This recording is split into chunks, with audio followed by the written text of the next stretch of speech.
YouTube, what's up? Twin with the Clippers, back again with another video. As always, like I said, we dropping every 2 days. I'm giving y'all some heat. Right now, I'm about to drop a low fade, just like the rapper Drake, cause he kind of resembled Drake a little bit. So I just go ahead and threw that up in there. But right now, I'm about to put hold and spray over the lining. This gonna hold it, so when I hit it with them liners, it's gonna make a crispy, all natural look to it. That's a little secret, little tip I be doing on all my haircuts. I put that hold and spray on all of them. Before I do every haircut, let it dry, hit it with that lining, and watch how crispy it get. But yeah, this is a cool video I did. You know, actually, he came, I want to say 4 days ago. Before I did this video, he got a haircut already. He had an interview, and he wanted to come in and go ahead and get cleaned up. So basically, the fade, as you can see, everything is already pretty much in place. Like, you can see where the fade is at. You can see where the beard and the line and everything is at. Everything is in place already. So all I'm doing is just crisping it up, getting him ready for his interview. So that's what we on right now. So this video won't, haircuts like this one don't really take too long, because it ain't nothing but a touch up. I got my Andis T outliners. Got them adjusted right, adjusted them set, you know. I'm just hitting that line. Now a lot of y'all probably looking like, why do I go straight to the lining first out of the whole haircut? I'm gonna tell y'all why. Because that lining is your guide. That's where you gonna know where your fade gonna be at. If you do a fade, think about it. If you do a fade first and then try to line it up, sometimes the fade will be uneven. One side of the head fade be higher on one side, and on the other side it be lower, or the other side might be higher, and vice versa. So what that line does, it makes sure the whole head is straight and perfect. That way, that fade will be the same all the way around. And that's what we're doing. That's why I line it up first, just to do that. Then I start with my fade. But as you can see, I'm still hitting it with the line still. Let's look at that. I haven't even touched the fade yet. This was from 3 days ago. It still look neat. Still look kind of fresh. Haven't even touched it yet. But when I do touch it, you can tell the difference though. When it's touched, it's gonna be a cleaner look, a cleaner, fresher look. So, I'm still hitting it with my liners, my Andis T outliners at that. Going giving it that fire to it. Sanitary. Always spray your clippers down. Now we starting to fade. This the cake part, the good part right here. I got my wall designers all the way open, and I'm going against the grain. As you can see, I'm not going up too high. I'm going to stay right there where that guideline is at, and I'm going to go ahead and fade that out. I'm going to do the same thing to this side. Go up, and that line is helping me. I know how high not to go, just off that lining that I putting on there. I'm just making it clean. You want to keep everything in place. Keep everything neat and in place. That's the two main things you want to do. And there it is, right there. Got that guideline ready. Ready for the work. Now I got my one guard on there, and I'm flicking. Now, you see the comb, right? I flick up comb, flick up comb. I'm laying that hair down. I want to see where that hair is going. When notice when you have clients with like curly hair, like curly, good wavy hair, that's the trickiest hair, because they have what you call cowlicks in their hair. It's like swirls all over. And if you hit that swirl wrong, it'll be a light spot, and then you have to go over the whole head and make the whole head light.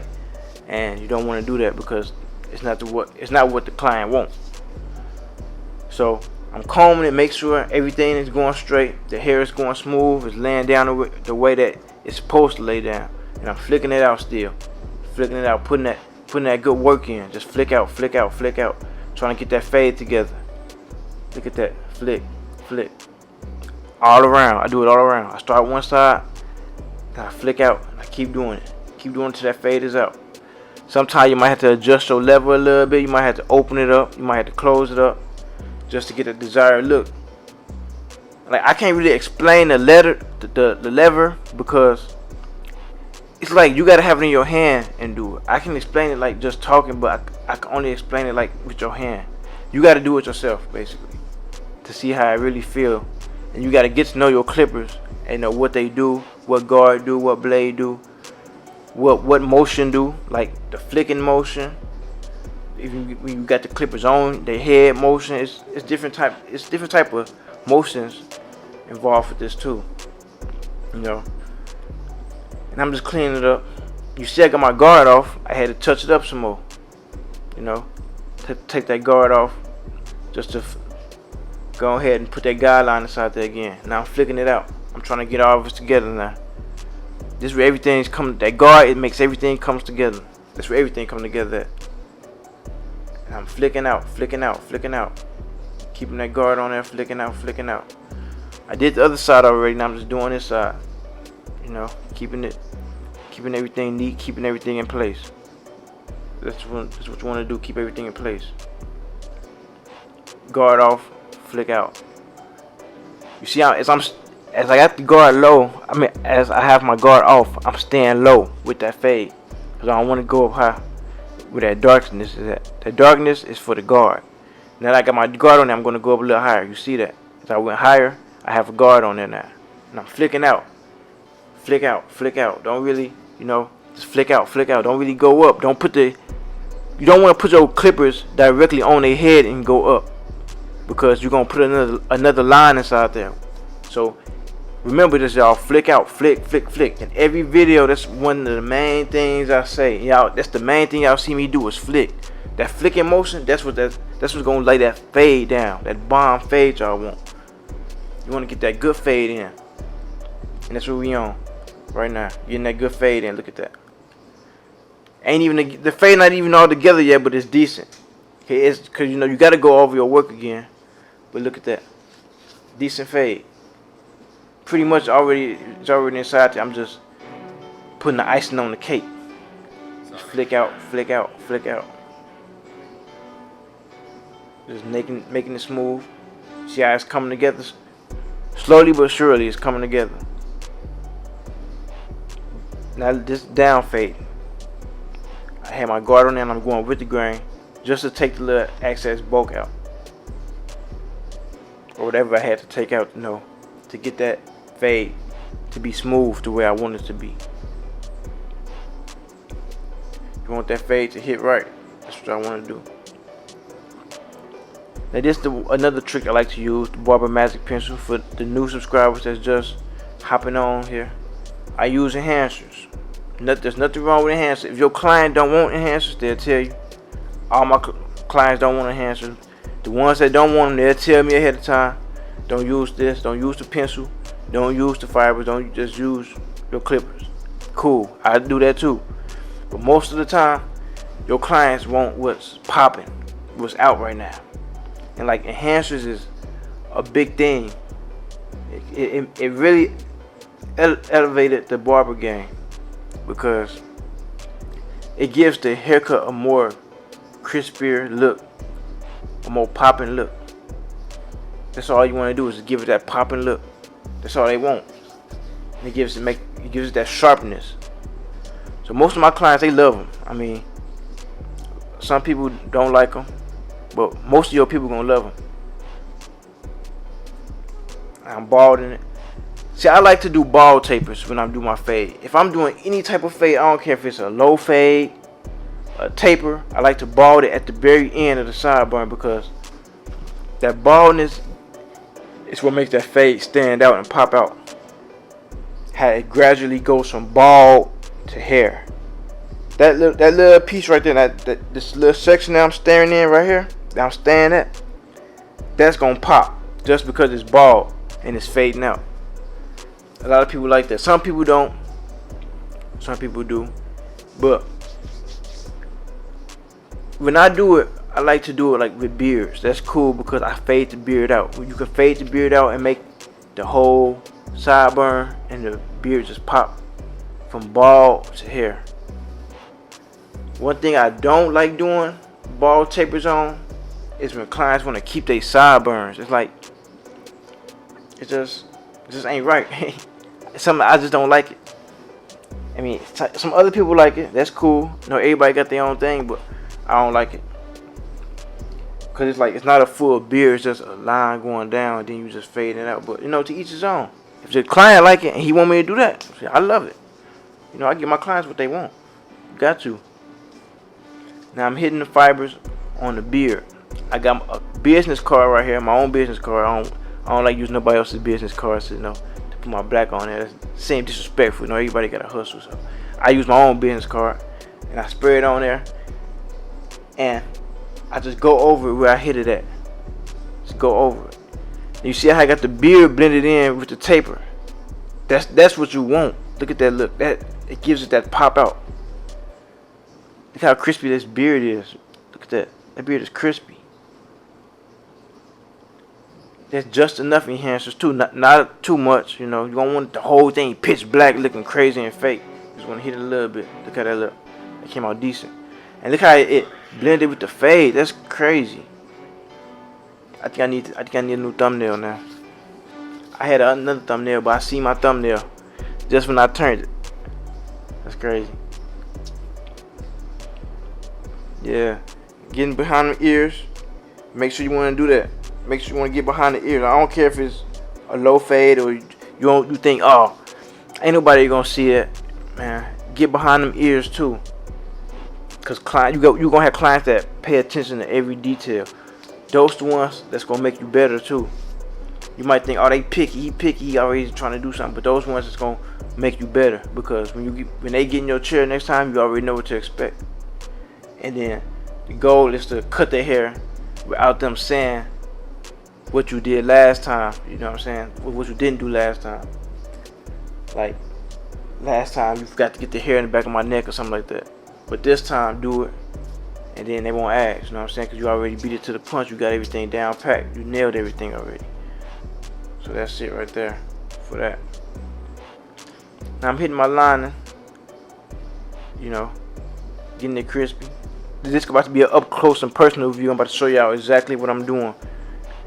Like y'all looking, like as if y'all are me looking at the client. I'm about to show y'all something. You know, touching it up, getting it crispy as possible. Y'all ready? Here we go. Alright, look. This is exactly what I just did. You see he got the curly hair. You can see up close now and personal. His hair is curly, thick and curly, so you just tapping it a little bit. Cause his hair is already pitch black. You just want to tap it a little bit, keep it crispy. You know, you don't go in too far, just touch it just a little bit. You know, getting it crispy. Nailing everything. Getting everything together. Just touching it.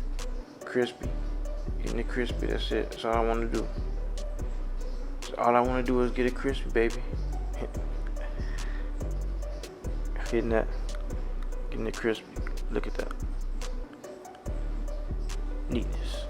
And as you can see, I don't know if you can, like, it's still some bulk on the side of that fade right there. Right next to the lining, it's darker. We gotta get that out now. It's like once you're doing stuff, like you cutting the head, you're starting to notice stuff too. While you're doing something else. Like you can be doing a beard and you look up on the side and you see something, like, hold on, I see something. And that's exactly what I'm doing. I'm going straight for the kill now. I saw that and I said, okay, well, I gotta go get that out. So now I'm putting my fade back on there again, flicking it out, going over your work. And don't be afraid to go over your work either. If you get your client out the chair and he stand up with the cape off of him and everything, and you see something, be like, hey, hold on, and sit back in the chair for a minute, I see something. Man, your clients will respect that, because you ain't let them walk out any old way. Just because they ain't see it, but I see it, it's the reason. No, you gotta sit back down, man. Cause I see it. You might not see it. You might think it's an A1 haircut, but I see something, and I don't want nobody else to see it, because it's what you got called the barber eye. The barber eye is when the I've been doing this so we've been doing this so long. You've been doing it so long. You know what I'm saying? You see things that the client don't see. Like they'll think it's cool, yeah, it look good, but you will see something that they don't see. And the worst thing that you can do is let them walk out and they run into somebody else with that barber eye. Cause whoever got that barber eye they run into gonna point it out and say, "Dang, yeah, man, look what the barber did. He didn't do this, or he didn't do that." Or they might run into another barber and he be like, "Dang, your barber, he cut your hair? Oh no, look at this." Then they'll point it out and explain to you. Then they'll probably explain to your client what it is. Then you lose a client, or a client to come back telling you about it. You'll get one of them text messages later on talking about some, "Hey, I got those too before. I got them text messages too. I get them phone calls too late. You missed this, you did this, you know what I'm saying? I get them too sometimes." So ain't nobody perfect. Letting y'all know, I've been doing this for 11 years and I still get them phone calls. So hey, it is what it is. All you gotta do is make it right. The client still a mess with you. Keep your work consistent. Keep everything neatness. They'll still mess with you. But anyway, we're still hitting that beard right now. Getting it crispy just like the same way we did to the other side. Getting that fade decent. Hitting it with them fibers right now. Like I said, this is an extra step. This is gonna make that haircut pop. Like look at that fade. Look how decent that came out. That's pretty decent, I must say. Yeah, it came out alright. Touching it. Now this the thing right here with them curves. You can add the curves or you can cut them out. Like this is what barbers debate on right here. When you doing fades, it's like, do you do the C, the curve C, or do you bald it out like how I'm doing that? I do half. And when I say what I do half is, what I do is I don't put that whole C curve on there. I just put it just a little bit and then I blend it out. But it depends on what the client wants. Remember that. Me and another barber can argue all day about it. "Oh no, you like the curves. I don't like the curves. I don't mess with that." But it's all what the client wants. It's all about that. All about them. Look at that fade. That fade came out decent. Decent fade. Touching it up a little more, Yeah, there we go. Decent. Yo, y'all like, comment, subscribe. Tell me what y'all want to do next. Just wrap it up for this video. Like I said, I'm dropping every 2 days. Twin with the Clippers. Follow me on Instagram. Subscribe to this. And here we go. I see y'all in 2 days with another one. Peace.